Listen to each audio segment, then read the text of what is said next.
Okay जी। हमारा topic है आज का कॉस्ट वॉल्यूम प्रॉफिट एनालिसिस या CVP analysis. Cost volume profit analysis basically क्या कॉन्सेप्ट है, क्या होता है।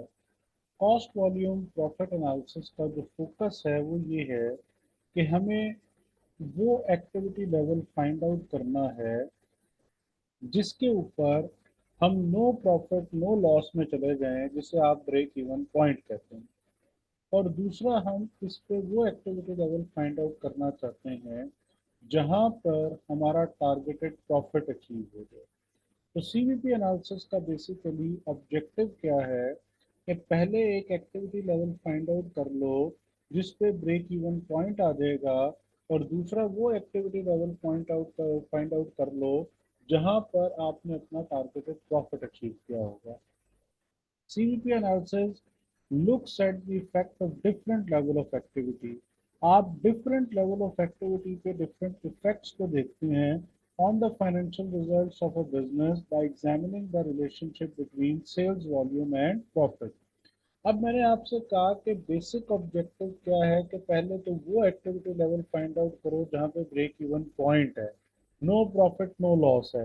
हम ये मेक श्योर करना चाह रहे हैं कि हमने अपनी सारी रेलेवेंट कॉस्ट एक सर्टेन एक्टिविटी लेवल तक रिकवर कर ली है, एक सर्टेन अमाउंट ऑफ रेवेन्यू हमने कमा लिया है, जिसके बाद हम ये कह सकते हैं कि अब हम लॉस में नहीं रहे, हम ब्रेक इवन पॉइंट पर आ गए हैं, हम no profit no loss point पर आ गए हैं, और यहाँ पर हम सेफ हैं। अब इससे आगे क्या होगा, इससे आगे ये पॉसिबल है,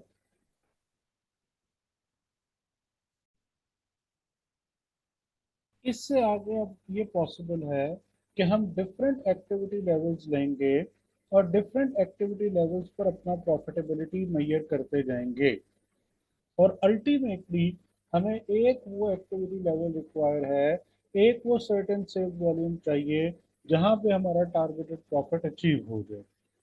Most businesses need to at least break even when setting prices and output levels.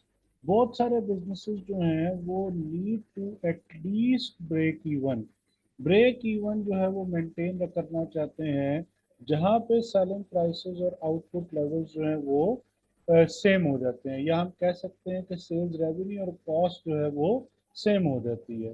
तो प्राइम ऑब्जेक्टिव मैंने आपसे क्या कहा कि सीवीपी एनालिसिस का क्या है कि सबसे पहले वो सेल्स वॉल्यूम फाइंड आउट करो जहां पे ब्रेक इवन अचीव हो जाए और हम अपने आप को नो प्रॉफिट नो लॉस की पोजीशन पर ले आए। Break even point is the level of sales at which there is neither profit nor loss. और हम ब्रेक इवन में दो चीजें फाइंड आउट करते हैं, एक तो ब्रेक इवन यूनिट्स कैलकुलेट करते हैं कि ब्रेक इवन यूनिट्स कितने चाहिए, कितने यूनिट्स बेचना जरूरी है अपने कॉस्ट को रिकवर करने के लिए, और दूसरा हम break even sales revenue calculate करते हैं कि कितनी रेवेन्यू कमाना जरूरी है हमारे खर्चों को जो अब तक के हमने किए हैं या एक सर्टेन एक्टिविटी लेवल तक किए हैं उनको रिकवर करने के लिए। If sales exceeds break even point, the company will make a profit. अगर सेल्स जो है वो ब्रेक इवन पॉइंट से आगे बढ़ जाती है तो इसका मतलब ये है कि कंपनी प्रॉफिट में है। बेसिकली जैसे ही आप क्रॉस करते हैं ब्रेक इवन पॉइंट को, तो बेसिकली आप कहाँ चले जाते हैं, आप मार्जिन ऑफ सेफ्टी में चले जाते हैं। आगे आता है जी अजम्पशंस ऑफ सीवीपी एनालिसिस। अब सीवीपी एनालिसिस की अजम्पशंस क्या हैं। Number one, CVP analysis can apply to one product only or to more than one product if they are sold in fixed sales mix. Basically, हम CVP analysis calculate करते हैं किसी एक product का या एक से ज़्यादा प्रोडक्ट्स का, लेकिन ये कि आपके स्टेटस में MA2 के स्टेटस में हम रिस्ट्रिक्टेड हैं सिर्फ एक प्रोडक्ट तक। तो हम सिंगल प्रोडक्ट सीवीपी एनालिसिस की बात करेंगे कि एक प्रोडक्ट का कॉस्ट वॉल्यूम प्रॉफिट एनालिसिस कैसे किया जाएगा, या एक प्रोडक्ट का कॉस्ट वॉल्यूम प्रॉफिट कैसे कैलकुलेट किया जाएगा। Sales price per unit are constant at all levels of activity. यहाँ पर ये अजम्पशन ली जाती है कि आपकी जो सेलिंग प्राइस पर यूनिट है वो कांस्टेंट होगी हर एक्टिविटी लेवल पर। ना तो ये आप कंपटीशन की वजह से इसमें कोई कमी लेकर आएंगे, ना ही अगर आप मोनोपोलिस्ट हैं तो इसकी वजह से आप कोई इंक्रीज लेकर आएंगे, और ना ही आप बल्क डिस्काउंट किसी भी कस्टमर को ऑफर कर रहे होंगे। आप एक ही प्राइस पे काम कर रहे हैं, बेशक आपकी डिमांड कम यूनिट्स है, बेशक आपकी डिमांड ज़्यादा यूनिट्स है, बेशक आप परफेक्ट कंपटीशन में हैं, आप मोनोपोली में हैं, आप किसी भी बिजनेस एनवायरनमेंट में काम कर रहे हैं, आसान बात क्या है कि सेल प्राइस आपकी कांस्टेंट रहेगी और ये अनचेंज्ड है। ये सीवीपी एनालिसिस की अजम्पशन है। रियल लाइफ में हमें मालूम है कि बिजनेसेस को अक्सर अपनी सेलिंग प्राइस चेंज करनी पड़ती है, उनको डिफरेंट लेवल ऑफ कंपटीशन में, डिफरेंट बिजनेस एनवायरनमेंट में अपनी प्राइसेस चेंज करनी पड़ती है। लेकिन यहाँ पर अजम्पशन क्या है कि ये कांस्टेंट है। Fix cost per period are same, ये एक दूसरी अजम्पशन है कि फिक्स कॉस्ट भी इन टोटल सेम रहेगी। अगर एक्टिविटी लेवल बढ़ता भी जा रहा है तो कोई स्टेप अप कॉस्ट नहीं आएगी किसी स्टेज पे कि फिक्स कॉस्ट बढ़ जाए। फिक्स कॉस्ट भी अपनी जगह पर फिक्स ही रहेगी। जो मिनिमम एक्टिविटी लेवल के लिए दी हुई है वही मैक्सिमम एक्टिविटी लेवल पर भी होगी। And unit variable cost are constant amount at all levels of output and sales। और वेरिएबल कॉस्ट पर यूनिट भी क्या होगी, ये कांस्टेंट होगी। वेरिएबल कॉस्ट पर यूनिट किसी भी जगह पे इकोनॉमीज ऑफ स्केल के बेनिफिट की वजह से ना तो कम हो जाएगी और ना ही वेरिएबल कॉस्ट पर यूनिट कम यूनिट्स बनाने की वजह से बढ़ेगी। तो सीवीपी एनालिसिस की तीन बेसिक अजम्पशंस हैं कि आप जितने मर्जी यूनिट बेचें, कम बेचें, ज़्यादा बेचें या एवरेज बेचें, आपकी सेलिंग प्राइस पर यूनिट जो है वो कांस्टेंट रहनी है। इसी तरीके से आप जितने मर्जी यूनिट्स जो हैं वो बनाएं, आप कम बनाएं, ज़्यादा बनाएं, किसी भी सूरत में आपकी variable cost per unit change नहीं होनी। ना तो वो कम यूनिट बनाने की सूरत में इंक्रीज होने के चांसेस हैं, और ना ही वो ज़्यादा यूनिट्स प्रोड्यूस करने की सूरत में कम होने के चांसेस हैं। सिमिलरली फिक्स कॉस्ट भी फिक्स ही रहेगी। अगर आप ज़्यादा यूनिट्स बना रहे हैं, एक्टिविटी लेवल बढ़ भी रहा है आपका, तो कोई स्टेप अप कॉस्ट नहीं होगी, किसी किस्म का उसमें कोई इंक्रीज नहीं आएगा। Production volume is equal to sales volume. और चौथी अजम्पशन यहाँ पे क्या है कि आप जितने यूनिट्स बनाते हैं सारे बेच देते हैं, किसी किस्म का भी कोई ओपनिंग और क्लोजिंग स्टॉक हमारे पास नहीं होता। हमारी जितनी आउटपुट है वो सारी की सारी सेल्स हो जाएंगी। तो ये सीवीपी एनालिसिस की बेसिक अजम्पशंस हैं जिनके साथ हम काम करते हैं या वैल्यूज डिटरमिन करते हैं। सिंगल प्रोडक्ट सीवीपी एनालिसिस या single product break even analysis. Break even का मतलब आपको समझ में आ गया कि ब्रेक इवन क्या होता है। ब्रेक इवन का मतलब होता है नो प्रॉफिट नो लॉस। अब जो इसमें पहला फार्मूला है वो है कंट्रीब्यूशन पर यूनिट। और कंट्रीब्यूशन पर यूनिट किन दो चीज़ों के साथ का डिफरेंस है। कंट्रीब्यूशन पर यूनिट डिफरेंस है सेलिंग प्राइस पर यूनिट का और वेरिएबल कॉस्ट पर यूनिट का। कंट्रीब्यूशन पर यूनिट बेसिकली है direct profit earn from the sale of one unit. हमने एक यूनिट बेचकर डायरेक्टली जो प्रॉफिट कमाया है वो कंट्रीब्यूशन है। या ऑल्टरनेटिवली हम कहते हैं कि कंट्रीब्यूशन वो अमाउंट है जो कि कंट्रीब्यूट हो रही है टुवर्ड्स द फिक्स कॉस्ट, और ये फिक्स कॉस्ट को रिकवर करेगी। अगर तो कंट्रीब्यूशन फिक्स कॉस्ट से ज़्यादा होगा तो कंपनी प्रॉफिट में है, अगर कंट्रीब्यूशन फिक्स कॉस्ट के बराबर होगा तो नो प्रॉफिट नो लॉस है, और अगर कंट्रीब्यूशन फिक्स कॉस्ट से कम है तो इसका मतलब कंपनी लॉस में है। और आप सेलिंग प्राइस पर यूनिट से वेरिएबल कॉस्ट को माइनस कर रहे हैं। वेरिएबल कॉस्ट दो तरह की होती हैं, एक है वेरिएबल प्रोडक्शन कॉस्ट जिसमें direct material, direct labour, direct expenses आ जाएंगे, और दूसरी है वेरिएबल सेलिंग कॉस्ट जिसमें वेरिएबल सेल्स एंड डिस्ट्रीब्यूशन आती है, जो कि पर यूनिट सेल्स की बेसिस पर या सेल्स यूनिट्स की बेसिस पर हम कैलकुलेट करते हैं। जितने ज़्यादा यूनिट बेचेंगे उतनी ज़्यादा वेरिएबल सेलिंग कॉस्ट होगी। इसी तरह जितने ज़्यादा यूनिट बनाएंगे उतने ही ज़्यादा वेरिएबल प्रोडक्शन कॉस्ट होगी। लेकिन सीवीपी एनालिसिस कहता है कि जितने भी यूनिट आप बनाएंगे वो सब बिक जाएंगे, किसी किस्म का कोई क्लोजिंग स्टॉक आपके पास नहीं होगा। दूसरा फार्मूला है जी ब्रेक इवन पॉइंट। ये break even point units calculate करने का फार्मूला है। किसी सवाल में यूनिट्स हो सकते हैं, किसी सवाल में चेयर हो सकती हैं, किसी सवाल में टेबल्स हो सकती हैं, किसी सवाल में रेफ्रिजरेटर हो सकता है। अगर उसने कोई अपनी प्रोडक्ट, किसी का भी प्रोडक्ट का नाम दे दिया है, तो उस प्रोडक्ट का ब्रेक इवन पॉइंट कैलकुलेट करना है। अगर एक फैन सेल करने वाला जो है वो अपने पंखों का ब्रेक इवन कैलकुलेट करेगा, तो वो ब्रेक इवन पॉइंट यूनिट्स का मतलब वहां पे है कि ब्रेक इवन पॉइंट फैंस है, is equal to total fix cost. ये जो आप न्यूमरेटर में ले रहे हैं ये टोटल फिक्स कॉस्ट है, और इसे डिवाइड कर रहे हैं कंट्रीब्यूशन पर यूनिट से। कंट्रीब्यूशन पर यूनिट आपके पहले फार्मूले से आ जाएगा। अब यहाँ पर एक बहुत इंपॉर्टेंट बात है समझने के लिए, जो कि एग्जाम में अक्सर स्टूडेंट्स को कंफ्यूज करती है, कि हमारे स्टूडेंट्स को आदत होती है कि वो जब फार्मूला मेमोराइज करते हैं तो वो ये अजम्पशन लेते हैं कि जो लेफ्ट हैंड साइड पे लिखा हुआ है वही हमसे पूछा जाएगा। ऐसा अब अक्सर आपके एग्जाम में नहीं होगा। अक्सर आपको लेफ्ट हैंड साइड शायद एग्जाम में गिवन हो कंट्रीब्यूशन पर यूनिट, और आपको सेलिंग प्राइस या वेरिएबल कॉस्ट में से कोई एक चीज प्रोवाइड ना की गई हो जो कि राइट हैंड साइड पर है और आपने ये फाइंड आउट करनी है। इसलिए जब आप पढ़ाई कर रहे होते हैं, जब अपनी प्रेपरेशन कर रहे हैं, अपने लिए नोट्स लिख रहे हैं या नोट्स बना रहे हैं, तो आप अपने फार्मूलाज पे जितने कंपोनेंट फार्मूलाज के दिए हुए हैं उसकी नंबरिंग करने, जैसे मैंने यहाँ पर नंबरिंग की है। इस नंबरिंग का मकसद क्या हुआ कि अब आपको ये बात याद रहनी चाहिए कि कंट्रीब्यूशन पर यूनिट में तीन वेरिएबल्स हैं। एक variable selling price per unit है, एक variable variable cost per unit है, और तीसरा variable contribution per unit itself है। इन तीनों में से जो भी वेरिएबल मिसिंग होगा मुझे वो वर्किंग करनी है और उसे सॉल्व करना है। जब आप ये याद नहीं करेंगे कि सिर्फ कंट्रीब्यूशन पर यूनिट ही हमेशा कैलकुलेट करना है, तो तब आप अपने बारे में ये कह सकते हैं कि मेरी अंडरस्टैंडिंग कॉन्सेप्चुअल है और मैं इस फार्मूले को किसी भी सूरत में अप्लाई कर सकता हूं जो भी एग्जामिनर ने मुझसे पूछा होगा। अब ब्रेक इवन पॉइंट यूनिट जब कैलकुलेट करने हैं तो अगेन इस फार्मूले में भी तीन कंपोनेंट्स हैं, और इन तीनों में से कोई भी मिसिंग हो सकता है, आपने वो फाइंड आउट करना होगा।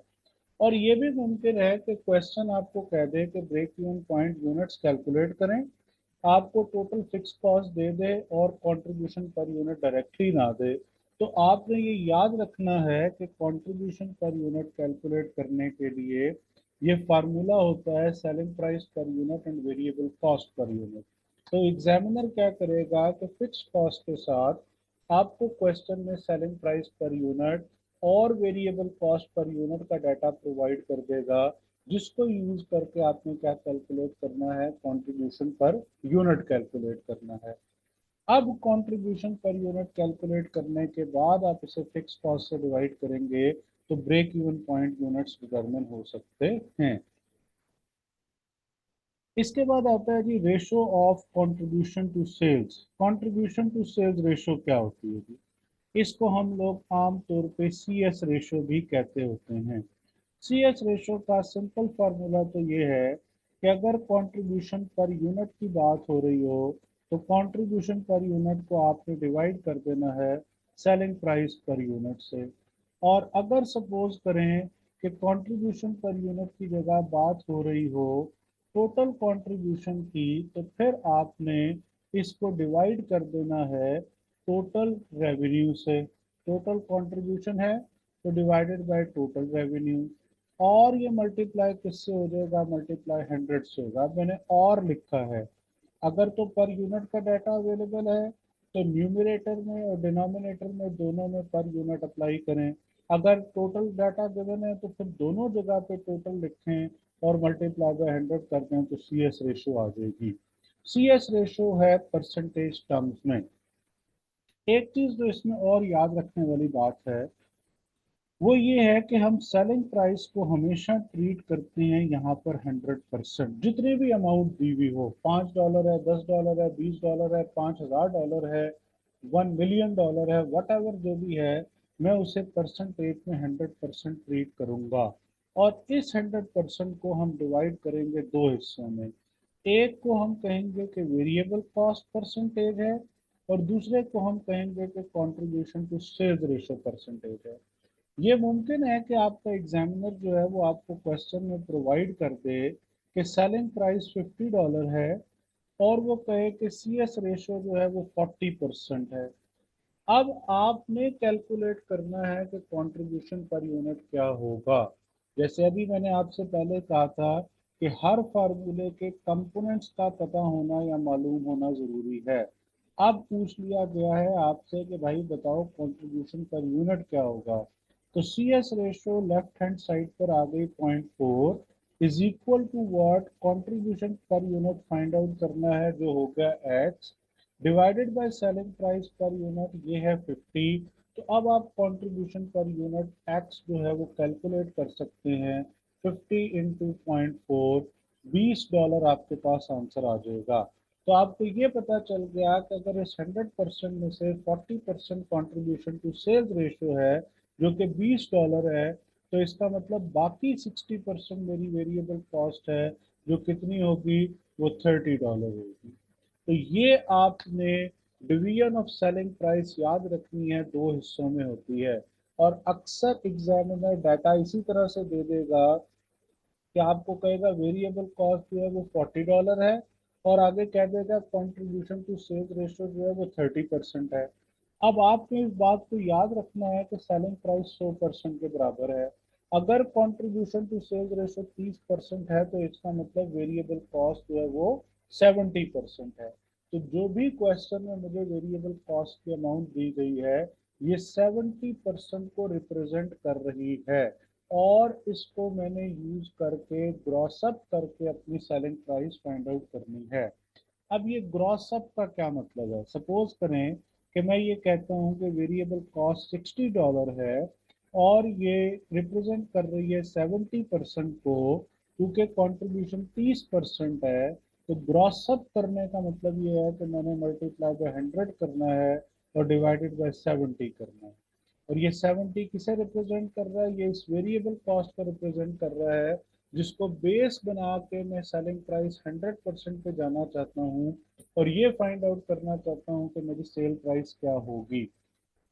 उस सेल प्राइस में से $60 मेरी वेरिएबल कॉस्ट माइनस हो जाएगी और बाकी जो अमाउंट बच जाएगी वो मेरे लिए कंट्रीब्यूशन पर यूनिट बन जाएगी।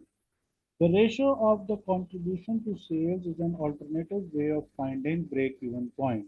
इसको हम break even point find out करने के लिए यूज करते हैं, लेकिन ये फाइंड यूज होता है ज़्यादातर break even point revenue find out करने के लिए। It gives the amount of contribution earn per dollar of sales. Per dollar of sales means कि ये परसेंटेज टर्म्स में बता रहा होता है कि आपने कितना जो है वो कंट्रीब्यूशन कमाया है सेलिंग प्राइस के कंपैरिजन में। It is also known as profit volume ratio, इसका दूसरा नाम जो है वो प्रॉफिट वॉल्यूम रेशो भी है और इसको हम यूज करते हैं break even point revenue calculate करने के लिए। Contribution to sales ratio is equal to contribution per unit divided by selling price per unit. ये मैंने ऊपर आपके लिए लिख दिया और साथ आपको ये बता दिया कि आपने क्या करना है। इस बात को याद रखना है कि बाज मरतबा टोटल कंट्रीब्यूशन दिया होगा तो फिर उसे टोटल रेवेन्यू से डिवाइड कर दें और मल्टीप्लाई बाय 100 करें तो भी कंट्रीब्यूशन टू सेल्स रेशियो उतने परसेंट ही आनी है जितने पर यूनिट के डाटा को यूज करके आनी है। Break even point revenue is equal to, अब ये ब्रेक इवन पॉइंट रेवेन्यू किस में होगी, डॉलर में होगी या जो भी करेंसी साइन होगा। आमतौर पे हमारे पेपर्स में क्योंकि डॉलर करेंसी साइन है तो डॉलर ही होगा। Is equal to fix cost divided by C S ratio. इसको फिक्स कॉस्ट को डिवाइड कर देंगे सी एस रेशो से और दूसरा फार्मूला क्या है कि ब्रेक इवन पॉइंट यूनिट्स को मल्टीप्लाई करते हैं सेलिंग प्राइस पर यूनिट के साथ। ये दो डिफरेंट अप्रोचेज हैं। अब अगेन ये बात याद रखें कि एक फार्मूले में क्या क्या यूज हो रहा है। इस एक फार्मूले में फिक्स कॉस्ट यूज हो रही है और सी एस रेशो यूज हो रही है। शायद आपको सी एस रेशो ना डायरेक्टली गिवन हो, आपको बता दें कि सेलिंग प्राइस जो है वो $30 है और कह दे वेरिएबल कॉस्ट जो है वो 40% है। तो आपने खुद सोचना है कि 100 में से सेलिंग प्राइस 100% को रिप्रेजेंट कर रही है, उसमें से अगर वेरिएबल कॉस्ट 40% है तो बाकी 60% क्या होगा, वो कंट्रीब्यूशन होगा। तो 60% को मल्टीप्लाई करते हैं सेलिंग प्राइस से, तो आपके पास कंट्रीब्यूशन आ जाएगा कि आपका कंट्रीब्यूशन पर यूनिट कितना है। और break even point into selling price per unit. और ऑल्टरनेटिव क्या है, ऑल्टरनेटिव ये है कि आप अपने ब्रेक इवन पॉइंट यूनिट्स को लेंगे और उसे मल्टीप्लाई कर दें सेलिंग प्राइस पर यूनिट के साथ। तो ये दो डिफरेंट तरीके होते हैं हमारे पास break even point revenue calculate करने के। इसके बाद आता है जी margin of safety. Margin of safety का मतलब है कि हम सेफ हैं। और अब हम कब सेफ हैं, जब हम ब्रेक इवन पॉइंट से आगे निकल गए तो हम सेफ हो गए। फर्ज करें हमारे ब्रेक इवन पॉइंट यूनिट्स हैं 5000 यूनिट्स। जैसे ही हमने 5001 यूनिट बेचे तो अब हम अपने ब्रेक इवन पॉइंट से आगे निकल गए, तो हम सेफ्टी में चले गए हैं। और अब हम 5000 से आगे जितने ज़्यादा यूनिट बेचते जाएंगे, हमारी पोजीशन उतनी ज़्यादा सेफ होती जाएगी और हम उतना ज़्यादा प्रॉफिटेबिलिटी की तरफ बढ़ते जाएंगे। The margin of safety is a measure of amount by which sales must fall before we start making a loss. Margin of safety is a measure of the amount by which sales must fall.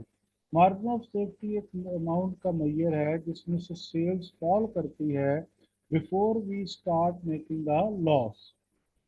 A loss is made if sales volume is less than break even point, जो हमने पहले बात कर ली। Margin of safety is equal to budgeted sales minus break even point. क्या आप देखेंगे कि मेरी टोटल सेल्स में से ब्रेक इवन कितना है, और ब्रेक इवन माइनस करने के बाद जो मेरे पास रह गया वो मार्जिन ऑफ सेफ्टी है। अब एक और बात का ख्याल रखना है कि अगर मैं मार्जिन ऑफ सेफ्टी यूनिट्स की बात करूंगा तो मैं ये फार्मूला यूज करूंगा। और अगर फर्ज करें मैं मार्जिन ऑफ सेफ्टी रेवेन्यू की बात करता हूँ तो भी मैं यही फार्मूला यूज कर रहा हूँ। फर्क सिर्फ ये है कि जब यूनिट्स की बात कर रहा हूँ तो बजटेड सेल्स भी यूनिट्स में लूंगा और ब्रेक इवन पॉइंट सेल्स भी यूनिट्स के होंगे। जब रेवेन्यू की बात करूंगा तो बजटेड सेल्स रेवेन्यू होगा और ब्रेक इवन सेल्स रेवेन्यू होगा। मार्जिन ऑफ सेफ्टी रेशो आ जाता है अभी। मार्जिन ऑफ सेफ्टी रेशो में यूनिट्स और सेल्स रेवेन्यू हमने यूज करने हैं। मार्जिन ऑफ सेफ्टी रेवेन्यू का मतलब क्या हुआ कि अब आपको कैलकुलेट करनी है margin of safety ratio. Budgeted sales minus break even divided by budgeted sales. अब हम ये कह रहे हैं कि जो मैंने मार्जिन ऑफ सेफ्टी में एडिशनल यूनिट्स सेल कर दिए हैं वो मेरी टोटल सेल्स का कितने परसेंट हैं। और जो मैंने अगर मार्जिन ऑफ सेफ्टी रेवेन्यू दी हुई है तो मार्जिन ऑफ सेफ्टी रेवेन्यू को डिवाइड करेंगे बजटेड सेल्स रेवेन्यू से और मल्टीप्लाई बाय 100 कर देंगे, क्योंकि हमें परसेंटेज में आंसर चाहिए कि कितने परसेंट मेरा मार्जिन ऑफ सेफ्टी है। अगेन यहाँ पे भी एक बात याद रखने की है कि मेरी टोटल सेल्स बेशक वो बजटेड सेल्स हो या वो मेरी एक्चुअल सेल्स हो, वो हमेशा 100% होती है। और ये 100% दो हिस्सों में डिवाइड होती है। एक को हम कहते हैं कि ये मेरे लिए ब्रेक इवन पॉइंट परसेंटेज है, और एक को हम कहते हैं कि ये मेरा मार्जिन ऑफ सेफ्टी परसेंटेज है। सपोज करें कि एक कंपनी का 73% ब्रेक इवन पॉइंट है। अब अगर 100 में से 73% उसका ब्रेक इवन पॉइंट है तो इसका मतलब बाकी 27% मार्जिन ऑफ सेफ्टी है। और थ्योरेटिकल एमसीक्यू के लिए ये बात याद रखें कि जितना कम किसी कंपनी का ब्रेक इवन पॉइंट होगा, बेशक वो ब्रेक इवन पॉइंट यूनिट्स हो, बेशक वो ब्रेक इवन पॉइंट रेवेन्यू हो, या वो ब्रेक इवन पॉइंट रेशो हो, जितना कम किसी कंपनी का ब्रेक इवन पॉइंट होगा उतना ज़्यादा उसका प्रॉफिट होगा, उतनी वो ज़्यादा सेफ कंपनी होगी, उतना उसका मार्जिन ऑफ सेफ्टी ज़्यादा होगा और उतना वो ज़्यादा प्रॉफिट कमाने की पोटेंशियल रखती होगी, उतनी वो कम रिस्की होगी। जितना ब्रेक इवन पॉइंट बढ़ता जा रहा है इसका मतलब ये है कि रिस्क बढ़ता जा रहा है। इसका मतलब ये है कि मार्जिन ऑफ सेफ्टी कम है, इसका मतलब है कि कंपनी का प्रॉफिट जो है वो कम है। और ब्रेक इवन पॉइंट मेनली किस चीज़ पे बेस करता है, हमने दोनों फार्मूलाज में देख लिया, ब्रेक इवन पॉइंट यूनिट्स के भी और ब्रेक इवन पॉइंट रेवेन्यू के भी दोनों फार्मूलाज में फिक्स कॉस्ट को डिवाइड किया जा रहा है या तो कंट्रीब्यूशन पर यूनिट से और या फिर कंट्रीब्यूशन टू सेल्स रेशो से। इसका मतलब ये हुआ कि break even point mainly depend कर रहा होता है किसके ऊपर, फिक्स कॉस्ट के ऊपर। अगर आपकी फिक्स कॉस्ट ज्यादा होगी तो आपका ब्रेक इवन पॉइंट ज्यादा होगा। अगर आपका ब्रेक इवन पॉइंट ज्यादा होगा तो अल्टीमेटली क्या होना है, आपका रिस्क बढ़ जाना है, आपकी सेफ्टी कम हो जानी है और आपकी प्रॉफिटेबिलिटी कम।